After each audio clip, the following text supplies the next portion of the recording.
Devils love. രചന നന്ദന. അവതരണം ഷാഹുൽ മലയിൽ. Editing Shereej Poonoor. Shri അവൻ ഒരിക്കൽ കൂടി അവളെ തട്ടി വിളിച്ചുവെങ്കിലും അപ്പോഴേക്ക് അവൾ ഘാഠമായ ഉറക്കത്തിലേക്ക് വഴുതി വീണിരുന്നു. അവനൊരു നെടുവീർപ്പോടെ അവളെ കട്ടിലേക്ക് തന്നെ കിടത്തി. ശേഷം കബോർഡിൽ നിന്ന് ഒരു നൈറ്റ് ഡ്രസ് എടുത്ത് അവളെ ധരിപ്പിച്ചു. ഒരു നിമിഷം അവൻ അവളുടെ മുഖത്തേക്ക് തന്നെ നോക്കിയിരുന്നു പോയി. നിഷ്കളങ്കമായ അവളുടെ മുഖത്തേക്ക് നോക്കുന്തോറും അവനിൽ എന്തൊക്കെയോ വികാരങ്ങൾ അലയടിക്കാൻ തുടങ്ങി. പെട്ടെന്ന് എന്തോ ഓർത്ത പോലെ അവൻ കണ്ണുകൾ മുറുക്കി അടച്ച് സ്വയം നിയന്ത്രിച്ചു. തന്നിൽ ഉടലെടുക്കുന്ന പല വികാരങ്ങൾക്കും അവൻ കടിഞ്ഞാണിട്ടു. ശേഷം അവളെ നന്നായിട്ടൊന്ന് മൂടി പുതച്ചുകൊണ്ട് അവളുടെ അരികിലേക്ക് കയറി അവളെ ചേർത്ത് പിടിച്ച് കിടന്നു. നിമിഷങ്ങൾക്കകം അവൻ ഉറക്കത്തിലേക്ക് വഴുതി വീഴുമ്പോൾ അതുവരെ നോവിച്ച് അവളുടെ ശരീരത്തെ അവൻ പതിയെ തലോടിക്കൊണ്ടിരുന്നു.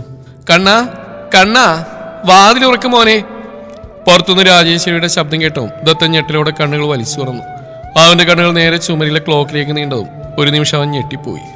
ഈശ്വര, 10 മണിയോ? അവൻ ആത്മതം പറഞ്ഞുകൊണ്ട് മുഖം തിരിച്ച് തന്റെ നെഞ്ചോരം ചേർന്ന് കിടക്കുന്ന പെണ്ണിനെ നോക്കി. അവന്റെ ചൂട് പറ്റി നല്ല സുഖസുഷുപ്തിലായിരുന്നു തനു. അപ്പോൾ അവൻ പതിയെ അവളെ കട്ടിലേക്ക് ഇറക്കി കിടത്തി. ശേഷം പതിയെ എഴുന്നേറ്റ് അഴിഞ്ഞു പോവാറായ മുണ്ടൊന്ന് മുറുക്കി തന്നെ ഉടുത്തു. കണ്ണാ, നിങ്ങൾക്ക് കുഴപ്പമൊന്നുമില്ലല്ലോ, ഒന്ന് വാതിൽ ഉറക്കും മോനെ. പുറത്തുനിന്ന് വീണ്ടും രാജേശ്വരിയുടെ ശബ്ദം കേട്ടതും ആ നിലത്ത് കിടന്ന ടീഷർട്ട് എടുത്ത് ധരിച്ചുകൊണ്ട് വാതിലിനരിയിലേക്ക് നടന്നു. എന്താ അപ്പച്ചി, എന്താമ്മേ? വാതിൽ തുറന്നു ടെൻഷനോടെ നിൽക്കുന്ന രാജേശ്വരിയും ശ്രീദേവിയും നോക്കിക്കൊണ്ട് അവർ ചോദിച്ചു. അത് നിങ്ങളെന്താ ഇതുവരെയായിട്ട് എഴുന്നേൽക്കാത്ത? എന്തെങ്കിലും വയ്യായികയുണ്ടോ? ശ്രീദേവി അവൻ്റെ നെറ്റിയിലും കവിളിലൊക്കെ തൊട്ടുകൊണ്ട് ചോദിച്ചു. അത് ഒന്നുമില്ല അമ്മേ, രാത്രി മുഴുവൻ ശ്രീക്ക് നല്ല പനിയായിരുന്നു. അവൾക്ക് മെഡിസിനൊക്കെ കൊടുത്തിട്ട് കിടന്നപ്പോൾ ലേറ്റായി. അതാ രാവിലെ എഴുന്നേൽക്കാനും ലേറ്റായത്. അയ്യോ, എൻ്റെ കുഞ്ഞിന് എന്തു പറ്റി? അവൻ പറഞ്ഞു കേട്ട് രാജേശ്വരി ഞെട്ടലോടെ അകത്തേക്ക് ഓടിക്കയറി. അയ്യോ മോളെ, തനു എഴുന്നേൽക്ക്. ആരോളെ തട്ടി വിളിച്ചു. അവൾ പതിയൊന്ന് മൂളിക്കൊണ്ട് കണ്ണുകൾ തുറന്നു. രാജേശ്വരി അവളെ പിടിച്ചെഴുന്നേൽപ്പിച്ച് തന്റെ തോളിലേക്ക് ചായ്ച്ച കിടത്തി. അവൾ ആരെയും നോക്കാതെ അവരുടെ തോളിലേക്ക് മുഖമമർത്തി കിടന്നു. ഇപ്പൊ എങ്ങനെയുണ്ട് മോളെ? കുഴപ്പമില്ല അപ്പച്ചി. ആരവളുടെ നെറുകയിലൂടെ തലോടിക്കൊണ്ട് ചോദിച്ചു. അവൾ മറുപടി പറഞ്ഞു. മോൾക്ക് പനിയായിട്ട് നീ എന്താ കണ്ണ, ഞങ്ങൾ ആരെയും വിളിക്കാഞ്ഞ്? അവർ തിരിഞ്ഞ് ദത്തനെ നോക്കി കുറ്റപ്പെടുത്തി. അതപ്പച്ചി, അപ്പൊ എല്ലാവരും ഉറക്കമായിരുന്നില്ലേ? പിന്നെ ഞാൻ നിങ്ങൾ വെറുതെ ശല്യം ചെയ്യണമെന്ന് എഴുതി. അപ്പോഴാണ് ദത്തൻ അവിടെ നിൽക്കുന്നതെന്ന് തനു അറിയുന്നത്. അവൾ ഞെട്ടലോടെ മുഖമുയർത്തി നോക്കി. തന്റെ മുഖത്തേക്ക് തന്നെ കണ്ണെടുക്കാതെ നോക്കി എന്നുകൊണ്ട് മറുപടി പറയുന്നവനെ കണ്ടതും അവൾ വേഗം മുഖം തിരിച്ചു. സത്യത്തിൽ അവൾക്ക് അവന്റെ മുഖത്തേക്ക് നോക്കാൻ പോലും തോന്നിയിരുന്നില്ല. അത്രമാത്രം അവൻ അവളിലെ പെണ്ണിനെ നോവിക്കുകയും അപമാനിക്കുകയും ചെയ്തിരുന്നു. ഞങ്ങൾക്ക് എന്ത് ശല്യ കണ്ണ, ഇവരെ വിളിച്ചില്ലെന്ന് എനിക്ക് എന്നെ വിളിക്കായിരുന്നില്ലേ? ഇതിപ്പോ നീ തനിച്ച്. അവൻ പറഞ്ഞു കേട്ട് അവരവനെ ഒന്ന് കൂർപ്പിച്ച് നോക്കിക്കൊണ്ട് ചോദിച്ചു. അതിന് മറുപടിയായി അവനൊന്ന് ചിരിച്ചതേയുള്ളൂ. ഒരൊറ്റ ദിവസം കൊണ്ട് എന്റെ കുഞ്ഞാകെ ക്ഷീണിച്ചു. രാജേശ്വരി പറഞ്ഞുകൊണ്ട് തനുവിന്റെ നെറ്റിയിലും കവിളിലൊക്കെ തലോടിക്കൊണ്ടിരുന്നു. എന്നാൽ അവർ പറഞ്ഞു കേട്ട് തനു ദത്തനെ നോക്കി. അത് പ്രതീക്ഷിച്ചെന്ന പോലെ അവനവളുടെ കണ്ണിലേക്ക് തന്നെ നോക്കിക്കൊണ്ട് നിന്നു. ഓ, ഒരു പനി വന്നാണ് ഇത്രയും വലിയ കാര്യം, വെറുതെ ബാക്കിയുള്ളവരെ ബുദ്ധിമുട്ടിക്കാനായിട്ട്. ശ്രീദേവി ഒരു പുച്ഛത്തോടെ പറഞ്ഞ മുഖം മങ്ങി. അവൾ തലകുനിച്ചിരുന്നു. രാജേശ്വരി അവളെ രൂക്ഷമായി നോക്കി. ഏടത്തേക്ക് ഇവിടെ നിൽക്കാൻ താല്പര്യമില്ലെങ്കിൽ എടുത്ത് താഴേക്ക് പോയിക്കോളൂ, മോളുടെ കാര്യങ്ങൾ ഞാനും കണ്ണനും കൂടെ നോക്കിക്കോളാം. രാജേശ്വരി ഗൗരവത്തോടെ പറഞ്ഞു. ശ്രീദേവി ഇരുണ്ട മുഖത്തോടെ അവരിരുവരെയും നോക്കിക്കൊണ്ട് പുറത്തേക്ക് നടന്നു. കണ്ണ, മോളെ ഹോസ്പിറ്റലിൽ കൊണ്ടുപോയി കാണിക്കണം. അവർ പോയതും രാജേശ്വരി ദത്തനോടായി പറഞ്ഞു. അത് കേട്ടും ദത്തനും തന്നെ ഒരുപോലെ ഞെട്ടി. കാരണം അവരുടെ ശരീരം നിറയെ പാടുകളാണ്. ഈ അവസ്ഥയിൽ ഹോസ്പിറ്റലിൽ പോയാൽ അവർ തീർച്ചയായും ബോഡി ചെക്ക് ചെയ്യും. അങ്ങനെ സംഭവിച്ചാൽ അവരുടെ ശരീരത്തിലെ മുറിവുകൾ എങ്ങനെയുണ്ടായി എന്ന ചോദ്യം വരും. അതോടെ എല്ലാവരും അറിയും. ദത്തന്റെയും തനുവിന്റെയും മനസ്സിലൂടെ ഒരുപോലെ ഈ ചിന്തകൾ കടന്നുപോയി. എന്തുകൊണ്ടോ ഇതൊന്നും മറ്റൊരാൾ അറിയാൻ തനു ആഗ്രഹിച്ചിരുന്നില്ല. അതപ്പച്ചി, എനിക്കിപ്പോൾ കുഴപ്പമൊന്നുമില്ല, മെഡിസിൻ കഴിച്ചുകൊണ്ട് തന്നെ പനിയൊക്കെ മാറി, ചെറിയൊരു ക്ഷീണം മാത്രമേ ഉള്ളൂ. പെട്ടെന്ന് തനു രാജേശ്വരിയുടെ കയ്യിൽ മുറുകെ പിടിച്ചുകൊണ്ട് പറഞ്ഞു. ദത്തൻ അവളെ നോക്കി.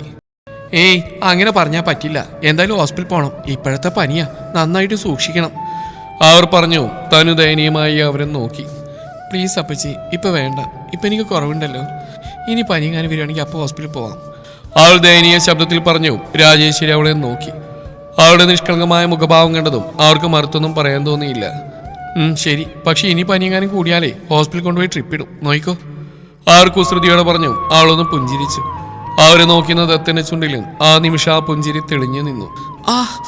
അവിടെ പിടിക്കല്ലേ അപ്പച്ചി, വേദനിക്കുന്നു. സുഖമില്ലാത്തതുകൊണ്ട് തന്നെ തനിവിന് ഉച്ച കഴിക്കാൻ കഞ്ഞി കൊണ്ടുവന്നതിന് ശേഷം അവളെ പതിയെ പിടിച്ച് എഴുന്നേൽപ്പിച്ചിരുത്തിയായിരുന്നു രാജേശ്വരി. അപ്പോഴാണ് അവൾ അവർ പിടിച്ചിരുന്ന തോളിൽ അമർത്തി പിടിച്ചുകൊണ്ട് കരഞ്ഞ്. എന്താ മോളെ, എന്താ പറ്റിയത്? അവളുടെ കരച്ചിൽ കണ്ട് അവർ ടെൻഷനോടെ ചോദിച്ചു.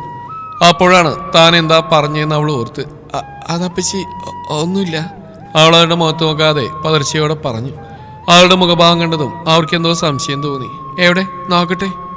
ആരവളുടെ തോളിലേക്ക് കൈ നീട്ടിയതും അവൾ ഇരു കൈകൾ കൊണ്ട് അവിടെ പൊത്തിപ്പിടിച്ചു. അത് അവിടെ മുറിഞ്ഞിരിക്കും അപ്പച്ചി. ഞാൻ ബാത്റൂമിലൊന്ന് വീണിരുന്നു. അവരുടെ മുഖത്തേക്ക് നോക്കാതെ അവൾ മറ്റെങ്ങോ നോക്കിക്കൊണ്ട് പറഞ്ഞപ്പോൾ തന്നെ അവൾ പറയുന്ന നുണയാണെന്ന് അവർക്ക് മനസ്സിലായി. എന്തായാലും ഞാനും നോക്കട്ടെ. എവിടെ, ഇങ്ങോട്ട് കാണിച്ചേ. അവർ ഗൗരവത്തോടെ പറഞ്ഞു. അവൾ വേണ്ട രീതിയിൽ തലയാട്ടി. തനു. അവരൊന്ന് കടുപ്പിച്ച് വിളിച്ചു. അവൾ നിറമിഴികളോട് അവരെ നോക്കി. ശേഷം തലകുനിച്ചുകൊണ്ട് തന്നെ തോളിൽ നിന്ന് കൈകൾ മാറ്റി. നൈറ്റ് ഡ്രസ്സിന്റെ പ്രസ് ബട്ടൺ അയറ്റി മാറ്റി തോളിന്റെ സൈഡിൽ നിന്ന് സ്ലീവ് ഒരു സൈഡിലേക്ക് മാറ്റി നോക്കിയതും ഒരു നിമിഷം അവിടുത്തെ കാഴ്ച കണ്ട് അവർ ഞെട്ടിപ്പോയി. തോളിന്റെ മധ്യഭാഗത്തായി വട്ടത്തിൽ ചുവന്ന് നിറഞ്ഞു കിടക്കുന്ന പല്ലിന്റെ പാട്. ഈശ്വര, എന്താ മോളെ ഇത്? അവർ ഞെട്ടലോട് അവളോട് ചോദിച്ചു. എന്നാൽ അതിന് മറുപടി പറയാതെ അവൾ തലകുനിച്ചിരുന്നതേ ഉള്ളൂ. നിന്നോടാ ചോദിച്ച തനു, ഇതെന്താ പറ്റിയെന്ന്? കണ്ടിട്ട് ഇതൊരു പല്ലിന്റെ പാടുപോലെ ഉണ്ടല്ലോ. പെട്ടെന്ന് എന്തോർത്തവും അവരുടെ നെഞ്ചിലൂടെ ഒരു കൊള്ളിയാൻ മിന്നി. അവരുടെ മനസ്സിലേക്ക് ദത്തന്റെ മുഖം കടന്നു വന്നു. ഒന്ന് പറയുന്നുണ്ടോ മോളെ, ഇതെങ്ങനെയാ പറ്റിയെന്ന്? മനസ്സിൽ ചിന്തിച്ചൊന്നായിരിക്കില്ലേ എന്ന് സകല ദൈവങ്ങളെയും വിളിച്ച് പ്രാർത്ഥിച്ചുകൊണ്ട് അവരവരുടെ മുഖത്തേക്ക് നോക്കി ചോദിച്ചു. എങ്കിലും അപ്പോഴും അവളൊന്നും മിണ്ടാ മുഖം കുനിച്ചിരുന്നതേയുള്ളൂ. തനു. അവരവളുടെ തോളിൽ പിടിച്ചുകൊണ്ടൊന്നുകൂടി കടുപ്പിച്ച് വിളിച്ചതും അവൾ നിറകണ്ണുകളോടെ മുഖമുയർത്തി അവരെ നോക്കി. എന്താ മോളെ, എന്തു പറ്റി? എന്തിനു നീ കരയുന്നു? അവർ പരിഭ്രമത്തോടെ ചോദിച്ചു. അതിന് മറുപടി അറിയാതെ അവൾ അവരുടെ നെഞ്ചിൽ വീണ് പൊട്ടിക്കരഞ്ഞു. രാജേശ്വരി അവളെ ചേർത്ത് പിടിച്ചുകൊണ്ട് പുറത്ത് തട്ടിക്കൊടുത്തു. അല്പസമയം അങ്ങനെ ഇരുന്ന ശേഷം അവളൊന്ന് ഓക്കെ ആയും തോന്നിയതും അവരവളെ പതിയെ തന്നെ നടത്തി മാറ്റി. തനു, ഇനി പറയും മോളെ, എന്താ ഉണ്ടായത്? മോളുടെ ദേഹത്ത് മുഴുവൻ ഈ പാടുകൾ എങ്ങനെയാ വന്ന്? കണ്ണനാണ് മോളെ ഇങ്ങനെ? അവരവളെ നോക്കി ഗൗരവത്തോടെ ചോദിച്ചു. അവൾ ദയനീയമായി അവരെ നോക്കി. അവളുടെ മുഖഭാഗത്തിൽ നിന്ന് തന്നെ അതിന് ഉത്തരവാദി ദത്തനാണെന്ന് അവർക്ക് മനസ്സിലായി. അവരിൽ അതൊരു നടുക്കം തന്നെ സൃഷ്ടിച്ചിരുന്നു. എത്രയൊക്കെ പ്രണയമാണെന്ന് പറഞ്ഞാലും ഒരാൾക്ക് തന്റെ പ്രണയത്തെ ഇങ്ങനെയൊക്കെ നോവിക്കാൻ സാധിക്കുമോ? അവർ മനസ്സിൽ പറഞ്ഞുകൊണ്ട് അവളെ നോക്കി. അവളുടെ നിഷ്കളങ്കമായ മുഖത്തേക്ക് നോക്കുന്തോറും അവരിൽ വല്ലാത്തൊരു കുറ്റബോധം തെളിഞ്ഞു വന്നു. കാരണം ശ്രീദേവി പ്രസവിച്ചുവെങ്കിലും ദത്തനെ നോക്കി വളർത്തിയെല്ലാം രാജേശ്വരിയായിരുന്നു. താൻ വളർത്തിയ തന്റെ കണ്ണൻ ഇങ്ങനെയൊക്കെ ചെയ്യുമെന്ന് അവർക്ക് ചിന്തിക്കാൻ പോലും കഴിയുന്നുണ്ടായിരുന്നില്ല. എന്നാലും അവരിങ്ങനെ അവർ വിശ്വസിക്കാൻ കഴിയാതെ തന്റെ നെറ്റിയിൽ തിരുമ്മിക്കൊണ്ടിരുന്നു. എന്നാലും മോളെന്തിനെ ഇതൊക്കെ അനുവദിച്ചു കൊടുത്ത്? ദാമ്പത്യ ജീവിതത്തിൽ സെക്സ് എന്ന് പറയുന്ന അത്യാവശ്യം തന്നെയാണ്. പക്ഷെ അതിൽ ഭാര്യയും ഭർത്താവ് ഒരുപോലെ സാറ്റിസ്ഫൈഡ് ആയിരിക്കണം. ഒരാളുടെ ഇഷ്ടം നോക്കി മറ്റൊരാൾ കിടന്നുകൊടുക്കുകയല്ല വേണ്ടത്. നിന്റെ ദേഹം നോവിച്ചുകൊണ്ട് അവനവന്റെ ഇഷ്ടങ്ങൾ നടത്തുമ്പോൾ നിനക്ക് പ്രതികരിച്ചുകൂടായിരുന്നോ? നിനക്ക് താല്പര്യം തുറന്നു പറയാത്ത എന്തേ? ഇങ്ങനെയാണോ അവനവന്റെ പ്രണയം പൂർത്തീകരിക്കുന്നത്? രാജേശ്വരി ദേഷ്യത്തോടെ ചോദിച്ചു. എത്രയൊക്കെ ചിന്തിച്ചിട്ടും അവർക്കിതൊന്നും അംഗീകരിക്കാൻ കഴിയുന്നുണ്ടായിരുന്നില്ല. അതിനിത് പ്രണയമില്ലല്ലോ അപ്പച്ചി, പ്രതികാരമല്ലേ? അവൾ നിറകണ്ണുകളോട് പറഞ്ഞു. അവർ നെറ്റി വിളിച്ചിട്ട് അവളെ നോക്കി. എന്താ മോളെ എന്തൊക്കെയാ ഈ പറയുന്നത്? പ്രണയമല്ല പ്രതികാരാണെന്നോ? അതിനുവേണ്ടി മോളെന്ത് തെറ്റവനോട് ചെയ്ത്? അവർ സംശയത്തോടെ ചോദിച്ചു. അത് കേട്ടതും അവരൊരു നിമിഷം മുഖം കുനിച്ച് മൗനമായിരുന്നു. എന്താ മോളെ, എന്താണെങ്കിലും മോൾ ഈ അപ്പച്ചിയോട് പറയും. അപ്പച്ചി മോളുടെ കൂടെ തന്നെയുണ്ട്. ആരവളെ തോളിൽ തട്ടിക്കൊണ്ട് പറഞ്ഞു. അവളൊരു നിമിഷം അവർ തന്നെ നോക്കിയിരുന്നു. ശേഷം എന്തോ തീരുമാനിച്ചുറപ്പിച്ച പോലെ അവളൊരു ദീർഘശ്വാസം എടുത്തുകൊണ്ട് അവരോട് ഇതുവരെ നടന്ന എല്ലാ കാര്യങ്ങളും തുറന്നു പറഞ്ഞു. അതിൽ ദത്തൻ തന്നെ ഉപദ്രവിച്ചടക്കം അവൾ അവരോട് വിശദമായി തന്നെ പറഞ്ഞു കൊടുത്തു. എല്ലാം കേട്ട് കഴിഞ്ഞതും അവരൊരു നിമിഷം മരവിച്ച പോലെ ഇരുന്നു പോയി. അവൾ പറഞ്ഞ ഓരോ വാക്കുകളും അവരുടെ ഹൃദയത്തെ കീറി മുറിക്കുന്നുണ്ടായിരുന്നു. അപ്പോഴാണ് അവൻ കഴിഞ്ഞ ദിവസം പറഞ്ഞ വാക്കുകളുടെ പൊരുൾ അവർക്ക് മനസ്സിലായത്. ഇല്ല അപ്പച്ചി, ഒന്നും കഴിഞ്ഞിട്ടില്ല.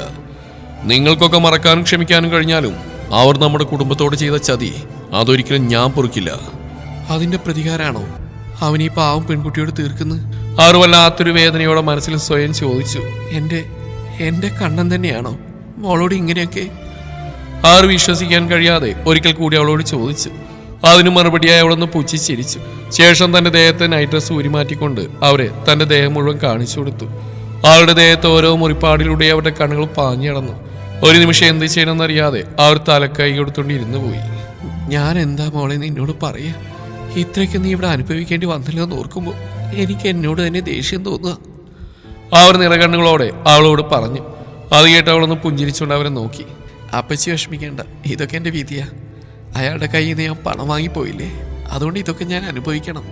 അവൾ പറഞ്ഞു കേട്ട് അവർ ദേഷ്യത്തോടെ ചോദിച്ചു. അവന്റെ കയ്യിൽ നിന്ന് നീ പണം വാങ്ങിയിട്ടുണ്ടെങ്കിൽ അതിന്റെ പ്രതിഫല നിന്നിലൂടെ അവനെ ജനിക്കുന്ന അവന്റെ കുഞ്ഞ്. ഒരു കുഞ്ഞിന് വേണ്ടിയല്ലേ അവൻ നിനക്ക് പണം തന്ന്, അല്ലാതെ നിന്നെ ഉപദ്രവിക്കാനല്ലോ. എഗ്രിമെന്റ് എഴുതിയപ്പോ അങ്ങനെയൊന്നും അതിൽ ചേർത്തിട്ടില്ല.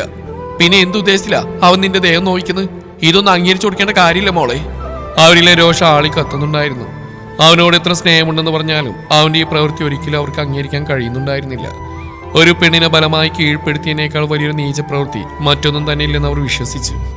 എനിക്ക് എന്ത് ചെയ്യാൻ കഴിയും അപ്പച്ചി? അയാൾക്ക് മുമ്പിൽ പിടിച്ചിരിക്കാൻ എന്നെ പോലെ നിസ്സായ ഒരു പെൺകുട്ടിക്ക് എത്ര സമയം കഴിയും? അവൾ നിറഞ്ഞൊഴുകുന്ന കണ്ണുകൾ അമർത്തി തുടച്ചുകൊണ്ട് അവരെ നോക്കി ചോദിച്ചു. അതിന് അവർക്ക് മറുപടിയൊന്നും ഉണ്ടായിരുന്നില്ല. അവരൊരു ദീർഘനിശ്വാസം എടുത്തുകൊണ്ട് അവൾ അഴിച്ചു മാറ്റി ഡ്രസ്സ് അവളെ ധരിപ്പിച്ചു. ശേഷം എന്തൊക്കെയോ മനസ്സിൽ തീരുമാനിച്ചുറപ്പിച്ചുകൊണ്ട് അവരവളെ തന്നോട് ചേർത്ത് പിടിച്ചു. ചിറ്റേ. രാവിലെ തന്നെ തൻ വീട് വിളി കേട്ടതും അടുക്കളയിൽ നിന്ന് എന്തോ ചെയ്തുകൊണ്ടിരിക്കുന്ന രേവതി ഓടി അവളുടെ അടുത്തേക്ക് ചെന്നു. എന്താ മോളെ, എന്തിനാ നീ വിളിച്ച്? അവളുടെ അടുത്തേക്ക് ചെന്ന് കട്ടിൽ അവിടെ അരികിലായിരുന്നുകൊണ്ട് അവർ ചോദിച്ചു. ആ ചിറ്റേ, എനിക്ക് ചേച്ചിയോട് സംസാരിക്കണം. മനസ്സിന് എന്തോ ഒരു വിഷമം പോലെ. ചേച്ചിക്ക് എന്താ ആപത്ത് സംഭവിച്ചു എന്നൊരു തോന്നല്. അവൾ നെഞ്ചിൽ കൈവച്ചുകൊണ്ട് ടെൻഷനോടെ പറഞ്ഞു. എന്താ കുഞ്ഞു ഇത്? നിന്റെ സർജറി കഴിഞ്ഞതാണെന്ന് എനിക്കറിയില്ലേ? ഇങ്ങനെ ടെൻഷനൊന്നും അടിക്കാൻ പാടില്ല മോളെ. ആരോട് നെറുകിൽ തലോടിക്കൊണ്ട് പറഞ്ഞു. ചേച്ചിയോടും സംസാരിച്ചാ ഈ ടെൻഷനൊക്കെ മാറും ചിറ്റേ. പ്ലീസ് ഒന്ന് വിളിച്ചിരുവോ? അവൾ ദയനീയമായി അവർ നോക്കിക്കൊണ്ട് ചോദിച്ചു. അവരെന്തു പറയണമെന്നറിയാതെ ഒരു നിമിഷം അവളുടെ മുഖത്തേക്ക് തന്നെ നോക്കിയിരുന്നു. അന്ന് താൻ ഇങ്ങോട്ട് വിളിച്ച് സംസാരിച്ചതിന് ശേഷം ഇതുവരെ അവളോടും സംസാരിച്ചിട്ടില്ല. ഒരുപാട് വട്ടം വിളിക്കണമെന്ന് തോന്നിയെങ്കിലും എന്തുകൊണ്ടോ അവളുടെ പ്രവൃത്തി അത്ര പെട്ടെന്ന് ക്ഷമിച്ചു കൊടുക്കാൻ കഴിയുന്നുണ്ടായിരുന്നില്ല. അവരോർത്തുകൊണ്ട് അവളുടെ മുഖത്തേക്ക് നോക്കിയതും തന്നെ മറുപടി അറിയാനായി കാത്തിരിക്കുന്നവളെ കണ്ട് അവർക്ക് സങ്കടം തോന്നി. മോളെ വിഷമിക്കേണ്ട, ചീറ്റ വിളിച്ചു തരാം. അവർ പറഞ്ഞു. തൻവിയുടെ മുഖം സന്തോഷം കൊണ്ട് വിടർന്നു. താങ്ക്സ് ചിറ്റേ. ആളാരെ കെട്ടിപ്പിടിച്ചുകൊണ്ട് കവളിൽ മുത്തം കൊടുത്തു. രേവതി ഒന്ന് പുഞ്ചിരിച്ചുകൊണ്ട് ഫോൺ എടുത്ത് തനുവിന്റെ നമ്പറിലേക്ക് കോൾ ചെയ്തു. ദത്തനാകെ അസ്വസ്ഥനായിരുന്നു. ഇന്നത്തെ ദിവസം പിന്നെ തനുവിനെ അവൻ കണ്ടിട്ടേ ഉണ്ടായിരുന്നില്ല. രാജേശ്വരി അവൾ അവന്റെ മുറിയിൽ നിന്നും തന്റെ മുറിയിലേക്ക് കൊണ്ടുപോയി കിടത്തിയിരുന്നു. സാഹചര്യം അങ്ങനെ ആയതുകൊണ്ട് തന്നെ അവന് തീർത്തൊന്നും പറയാനും സാധിച്ചില്ല. ദേ, ഇതും കൂടി അങ്ങ് കണ്ണും കൂട്ടി കുടിച്ച് പനിയൊക്കെ പമ്പ കിടക്കും. കട്ടിൽ മുഴുവൻ ചുളിച്ചിരിക്കുന്നവളുടെ നേരെ ചുക്കും കരിപ്പൊടിയും തുളസിയിലും ഇട്ടുകൊണ്ട് അടിപൊളി ഒരു കാപ്പി നീട്ടിക്കൊണ്ട് രാജേശ്വരി പറഞ്ഞു. അവൾ വായും പൊത്തി പിടിച്ചുകൊണ്ട് മുഖം തിരിച്ചിരുന്നു. എനിക്ക് വേണ്ട അപ്പച്ചി, ഇതിന് വല്ലാത്ത കയ്പാ. അവൾ ഇഷ്ടക്കേടോടെ പറഞ്ഞു. രാജേശ്വരി അവളൊന്ന് കൂർപ്പിച്ച് നോക്കി. നേ തനു, വെറുതെ വാശാണിക്കായി അങ്ങോട്ട് കുടിച്ചേ. ഇതിൽ ചുക്കും കരിപ്പൊട്ടിയും തുളസിലയും മാത്രമല്ല, ഈ അപ്പച്ചിയുടെ ഭാഗം വേറെ ഔഷധമൂല്യമുള്ള 2-3 ഐറ്റംസ് ചേർത്തിട്ടുണ്ട്. അങ്ങനെ ഉണ്ടാക്കിയ ഒരു സ്പെഷ്യൽ കാപ്പിയായി ഇത്. ഇതങ്ങോട്ട് കുടിച്ചു കഴിഞ്ഞാലുണ്ടല്ലോ മേല് വേദനയുടെ പൊട്ടി പോലും കാണില്ല. അതുകൊണ്ട് വേഗം അങ്ങോട്ട് കുടിച്ച്. അവർ വീണ്ടും ആ ഗ്ലാസ് അവളുടെ നേരെ നീട്ടിയതും അവൾ മനസ്സിലാ മനസ്സോടെ ആ ഗ്ലാസ് വാങ്ങി ചുണ്ടോട് ചേർത്തു. കൈപ്പപ്പിച്ചി, അവൾ ചിണുങ്ങിക്കൊണ്ട് പറഞ്ഞു. അവർ കണ്ണുകൾ കൂർപ്പിച്ചു. അത് കണ്ടത് അവൾ എങ്ങനെയൊക്കെയോ അത് കുടിച്ചു തീർത്തു. അപ്പോഴാണ് ടേബിളിൽ നിന്ന് അവിടെ ഫോൺ റിങ്ങുന്ന സൗണ്ട് കേട്ടത്. ആ ഫോൺ നിങ്ങൾ എടുത്തിരുമോ അപ്പച്ചി? അവൾ പറഞ്ഞു. അവർ എഴുന്നേറ്റ് നിന്ന് ടേബിളിൽ നിന്ന് ഫോൺ കയ്യിലേക്ക് എടുത്തു. പെട്ടെന്ന് സ്ക്രീൻ സേവ് ചെയ്തിരിക്കുന്ന പേര് കണ്ടതും അവരുടെ നെഞ്ചിലൂടെ ഒരു കൊള്ളിയാൻ മിന്നി. രേവതി ചിറ്റ. ഒരു നിമിഷം അവരുടെ ഉള്ളിലൂടെ എന്തൊക്കെയോ ഓർമ്മകൾ കടന്നുപോയി. അതിന്റെ അവസാനം എന്നതുപോലെ പലരുടെയും കണ്ണുനീരും നിലവിളിയും അവരുടെ ചെവിയിൽ മുഴങ്ങിക്കൊണ്ടിരുന്നു. പെട്ടെന്ന് അനുവിന്റെ ശബ്ദം കേട്ടതും അവൾ ഞെട്ടലോടെ കണ്ണുകൾ വലിച്ചു തുറന്നു. ശേഷം മുഖത്തൊരു ചിരി വരുത്തിക്കൊണ്ട് അവരവളെ തിരിഞ്ഞു നോക്കി. അത് മോളുടെ ചിറ്റയാ. ആർ പറഞ്ഞു കേട്ട് അവളുടെ കണ്ണുകൾ തിളങ്ങി. ചിറ്റയോ? ഫോണിങ് എന്നേപ്പച്ചി. അവൾ അതീവ സന്തോഷത്തോടെ അവരുടെ നേരെ കൈ നീട്ടി. അവൾക്ക് വല്ലാത്ത സന്തോഷം തോന്നുന്നുണ്ടായിരുന്നു. കാരണം ദത്തന്റെ കൂടെ ഇങ്ങോട്ട് വന്നതിന് ശേഷം താൻ അങ്ങോട്ട് വിളിച്ച് സംസാരിക്കുന്നല്ലാതെ ചിറ്റ ഒരിക്കൽ പോലും താൻ ഇങ്ങോട്ട് വിളിച്ചിട്ടില്ല. ഇപ്പോൾ ആദ്യമായി ചിറ്റ തന്നെ ഇങ്ങോട്ട് വിളിച്ചപ്പോൾ അവൾക്ക് എന്ത് പറയണമെന്ന് അറിയില്ലായിരുന്നു. രാജേശ്വരി അവളുടെ കയ്യിലേക്ക് ഫോൺ കൊണ്ടുവന്ന് കൊടുത്തു. ഹലോ ചിറ്റേ. കോൾ അറ്റൻഡ് ചെയ്ത് അവൾ സന്തോഷത്തോടെ വിളിച്ചതും മറുവശം ഒരു നിമിഷം നിശബ്ദമായിരുന്നു. ഹലോ ചിറ്റേ, കേൾക്കുന്നില്ലേ? അവൾ വീണ്ടും ചോദിച്ചു. മറുവശത്ത് നിന്ന് രേവതി ഒന്ന് മൂളി. എന്താ ചിറ്റ ഒന്നും മിണ്ടാ നിൽക്കുന്നത്? എന്നോട് ഇപ്പോഴും പിണക്കാണോ? അവൾ നിറകണ്ണുകളോടെ രേവതിയോട് ചോദിച്ചു. ഏയ്, അങ്ങനെയൊന്നുമില്ല. നിനക്ക് അവിടെ സുഖാണോ? അവർ ഇടർച്ചയോടെ ചോദിച്ചു. അതിന് മറുപടിയായി അവളൊന്ന് മൂളിയേ ഉള്ളൂ. സങ്കടം കൊണ്ട് അവിടെ നെഞ്ചൊക്കെ വിങ്ങുന്നുണ്ടായിരുന്നു. ഞാനിപ്പോ കുഞ്ഞിനു വേണ്ടിയാ നിന്നെ വിളിച്ച്. എന്താ ചിറ്റേ, കുഞ്ഞിനെന്തെങ്കിലും? അവൾ പേടിയോടെ ചോദിച്ചു. ഏയ്, അവൾക്ക് നിന്നോടൊന്ന് സംസാരിക്കണമെന്ന്. നീ പോയത് പിന്നെ അവളോട് സംസാരിച്ചിട്ടില്ലല്ലോ. ഞാൻ അവളുടെ കയ്യിൽ ഫോൺ കൊടുക്കാം. അതും പറഞ്ഞുകൊണ്ട് അവർ ഫോൺ കുഞ്ഞുവിന്റെ കയ്യിലേക്ക് കൊടുത്തു. ഹലോ ചേച്ചി. മറുവശത്തു നിന്നും തന്റെ അനുജത്തിയുടെ ശബ്ദം കേട്ടതും അവളുടെ കണ്ണുകൾ നിറഞ്ഞൊഴുകി. കാരണം ഈ 2 ദിവസം ചിറ്റയുടെ ഫോണിലേക്ക് വിളിച്ചുവെങ്കിലും ആ സമയത്ത് കുഞ്ഞു ഉറക്കമായിരുന്നു. അതുകൊണ്ട് തന്നെ അവളുടെ ശബ്ദമൊന്നും കേൾക്കാൻ പോലും കഴിഞ്ഞിരുന്നില്ല. ഇപ്പോൾ അവളുടെ ശബ്ദം കേട്ടതും അവൾക്ക് സന്തോഷം അടക്കാനായില്ല. ചേച്ചിക്ക് സുഖല്ലേ? ചേച്ചി എന്താ പോയിട്ട് തന്നെ വിളിക്കാഞ്ഞേ? കുഞ്ഞുവിന്റെ പരിഭവത്തോടെയുള്ള ശബ്ദം കേട്ടതും അവളുടെ മിഴികൾ നിറഞ്ഞു. അതുമോളെ, ചേച്ചിക്ക്. അവൾ എന്തോ പറയാൻ തുടങ്ങിയതും കുഞ്ഞുവിന്റെ ശബ്ദം വീണ്ടും അവളുടെ ചെവിയിലേക്ക് എത്തി. ചിറ്റ പറഞ്ഞു ചേച്ചിക്ക് ഇപ്പോൾ ദൂര സ്ഥലത്താണ് ജോലിയെന്ന്. എപ്പോഴും വിളിക്കാനും വരാനൊന്നും പറ്റില്ലെന്നും പറഞ്ഞു. സാറില്ല കേട്ടോ, എനിക്ക് മനസ്സിലാവും എൻ്റെ ചേച്ചിയെ. എൻ്റെ ഓപ്പറേഷനുള്ള പണത്തിന് വേണ്ടിയല്ലേ ചേച്ചിക്ക് ഇത്രയും ദൂരത്ത് പോയിട്ടൊക്കെ ജോലി ചെയ്യേണ്ടി വന്ന്. കുഞ്ഞുവിന്റെ ഇടർച്ചയോടെയുള്ള ശബ്ദം കേട്ടതും തനുവിന് വല്ലാത്ത സങ്കടം തോന്നി. അങ്ങനെയൊന്നുമില്ല മോളെ, അതൊന്നോർത്ത് വിഷമിക്കണ്ട. അവൾ ഓരോന്നും പറഞ്ഞ് അവളെ ആശ്വസിപ്പിച്ചുകൊണ്ടിരുന്നു. പിന്നെ അവർ എന്തൊക്കെയോ സംസാരിച്ചുകൊണ്ടിരുന്നു. തന്റെ അനിയത്തിയോട് സംസാരിക്കുമ്പോഴുള്ള തനുവിന്റെ മുഖത്ത് നിറഞ്ഞ പുഞ്ചിരിയിലേക്ക് നോക്കിക്കൊണ്ടിരിക്കുകയായിരുന്നു രാജേശ്വരി. ആരുടെയോ ചിരിയുമായി ആ പുഞ്ചിരിക്ക് സാമ്യം തോന്നിയതും അവർ വേദനയോടെ കണ്ണുകൾ വെട്ടിച്ചു. ഓർക്കാൻ ഇഷ്ടപ്പെടാത്ത എന്തൊക്കെയോ ഓർമ്മകൾ തന്റെ മനസ്സ് സഞ്ചരിക്കുന്നതെന്ന് തോന്നിയതും അവരൊരു നിമിഷം ഏകാഗ്രതയോടെ ഇരുന്നുകൊണ്ട് തന്റെ മനസ്സിനെ വരുതിയിലാക്കാൻ ശ്രമിച്ചു. ഏറെക്കുറെ അതിൽ വിജയിച്ചും അവരൊരു ദീർഘശ്വാസം എടുത്തുകൊണ്ട് തനുവിനെ നോക്കി. അവൾ അപ്പോഴും തന്റെ അനുജത്തിയോട് കാര്യമായി സംസാരിച്ചുകൊണ്ടിരിക്കുകയായിരുന്നു. അത് നോക്കിക്കൊണ്ട് ഒരു പുഞ്ചിരിയോടെ അവർ പുറത്തേക്ക് നടന്നു. തുടരും ഈ കഥയുടെ ബാക്കി ഭാഗം നാളെ ഇതേ സമയം.